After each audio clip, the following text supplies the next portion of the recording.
Halo, selamat datang kembali di sesi Kupas Tuntas kita. Kali ini nih kita mau bahas sesuatu yang penting banget dalam negosiasi.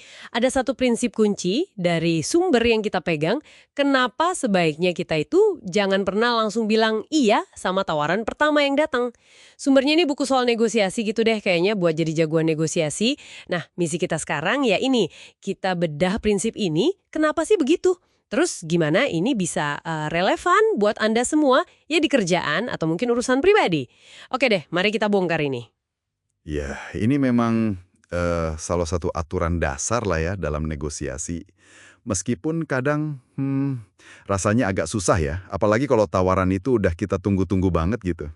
Iya juga sih. Tapi yang menarik di sini adalah alasan utamanya itu ada di psikologis pihak lawan, orang yang ngasih tawaran. Kalau Anda langsung seret iyain gitu aja, hampir pasti deh ada dua pikiran negatif yang muncul di kepala mereka. Oh ya, apa tuh? Pertama, mereka langsung mikir, wah kayaknya tadi saya nawarnya ketinggian deh. Harusnya bisa lebih murah lagi nih. Jadi mereka malah ngerasa rugi, gitu. Ngerasa bisa lebih baik lagi ya? Betul. Yang kedua, mereka bisa jadi curiga. Loh, kok gampang banget sih setujunya? Jangan-jangan ada yang nggak beres nih sama barangnya atau jasanya gitu. Jadi bukannya seneng deal tercapai, malah jadi was-was. Wah, iya bener juga ya.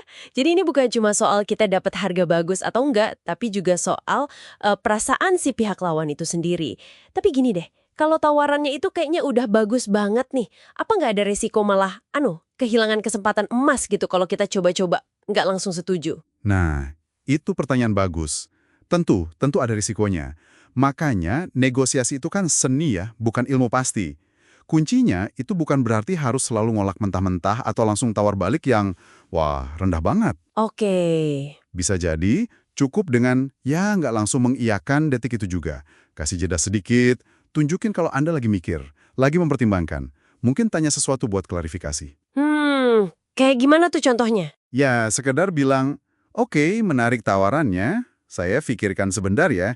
Itu udah cukup memberi sinyal kalau Anda serius tapi juga nggak ngebet banget gitu. Ini lebih ke soal mengelola ekspektasi sama menjaga ruang negosiasi tetap ada. Walaupun mungkin, ya mungkin aja, akhirnya Anda tetap terima tawaran yang mirip-mirip tawaran awal. Masuk akal, masuk akal. Ini jadi inget cerita dari sumber kita yang wah pas banget ini contohnya. Ada cerita negosiasi soal pasang iklan di majalah gitu. Penjualnya buka harga katakanlah $2.000. Oke, Si calon pembeli ini kita panggil Budi aja ya. Dia ngerasa kemahalan nih. Dia pakai taktik namanya otoritas lebih tinggi. Dia bilang, "Wah, saya mesti cek dulu nih ke atasan saya soal budget segini." klasik ya. Iya kan? Terus dia balik lagi sambil pasang muka. Agak gimana gitu dia nawar balik rendah banget. $500. Wah, jauh ya. Jauh banget. Nggak disangka si penjual langsung bilang, "Oke, deal." Gitu. Nah, apa yang terjadi coba? Si Budi ini meskipun berhasil potong harga gila-gilaan 75% loh, dia malah nggak puas. Loh kok bisa? Dia malah kepikiran, waduh jangan-jangan tadi kalau saya tawar $300, dia mau juga ya? Gara-gara si penjual terlalu cepat setuju, Budi jadi ngerasa, wah jangan-jangan ini belum harga terbaik. Anda pernah nggak sih ngalamin kayak gini? Dealnya cepat, tapi kok rasanya ada yang aneh gitu? Persis. Perasaan ngeganjel atau kayaknya bisa lebih baik lagi nih. Ini yang justru bisa ngerusak kepuasan kedua belah pihak. Padahal mungkin secara angka dealnya udah bagus. Iya, iya. Ini ada kaitannya juga sama teknik lain, namanya flinch. Pernah dengar? Flinch, kayak Bener. kaget gitu ya? Betul. Jadi flinch itu intinya nunjukin reaksi kaget. Bisa sedikit tersentak, atau alisnya naik, atau komentar pendek kayak, oh segitu ya harganya, pas dengar tawaran awal. Tujuannya yaitu ngasih sinyal kalau tawaran itu di luar ekspektasi Anda atau terasa agak berat, gitu. Oh, jadi semacam tes ya? Bisa dibilang gitu. Kalau Anda misalnya nggak nunjukin reaksi apa-apa pas diminta bonus tambahan, kayak minta gratis ongkir atau garansi diperpanjang gitu kan, nah pihak lawan bisa mikir, oh ternyata gampang ya minta ini, mungkin bisa minta yang lain lagi nih.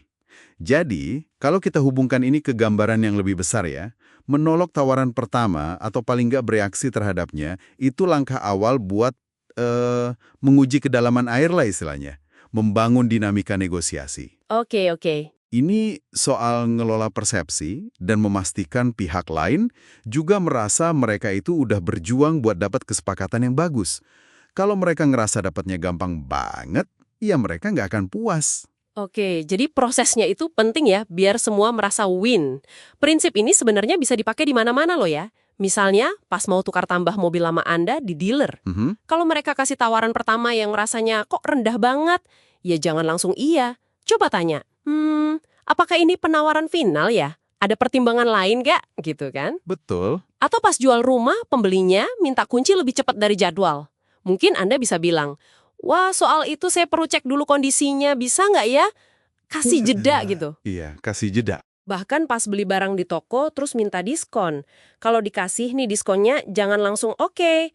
Mungkin tanya lagi, ada bonus lain nggak nih kalau saya ambil sekarang?